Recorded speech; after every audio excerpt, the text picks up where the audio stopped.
Ayan po guys, ang mga ricado po ng ating lulutuin na pork menudo. Ayan, may hotdog, patatas, carrots, may tomato sauce, tomato paste, ganyan. Green peas po guys, ayan. Mainit na po yung mantika dyan guys. Sinabay na po natin ilagay yung bawang at saka sibuyas. Ayan po. Pag okay na po, ilagay na po natin yung karne. Ayan, nakahiwa na din po ng maliliit po yan guys. Depende na po sa inyo kung gaano siya kalalaking hiwain nyo po. Ayan. Halu-haluin po natin siya guys. Pag okay na po yung karne, ganyan na po siya. Lagay na po tayo ng pampalasa nyo po guys. Durog na paminta. Tapos lagay din po tayo ng pampalasa. Magic sarap. Ayan, halu-haluin po natin guys. Para manood po yung lasa sa laman ng karne. Ayan.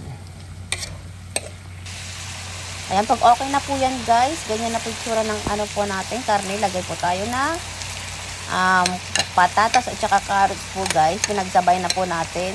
Ayan, kasi mabilis din lang po maluto yung ano guys, patatas at saka carrots. Ayan, para crunchy-crunchy pa po siyang kainin natin. Halu-haluin po lang natin yung ating niluluto. Ganyan lang po siya guys.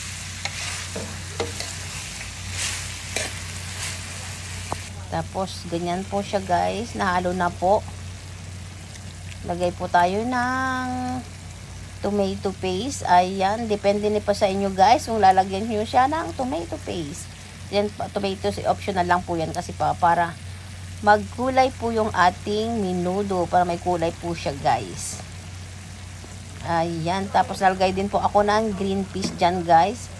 Hindi na ako naglagay ng ano dyan guys, garbanzos. Naglagay lang po ako ng hotdog. Ayan. Halo-haloin po natin para mag-mix po yung tomato paste. Ayan, ganyan na po yung kulay niya po guys. Halo-haloin po natin. Ayan. Lagay tayo ng konting tubig para maluto yung karne pa guys. Ayan. Ayan na po, hindi ko napakita po yung paglagay ng tomato sauce guys. Ayan. Ayan na po guys, ang ating nilutong menudo. Ayan, ganyan lang po siya, kadali pong lutuin guys. Ayan po ang ating dinner. Ayan na po guys, ready to serve na po yan. Thank you guys for watching.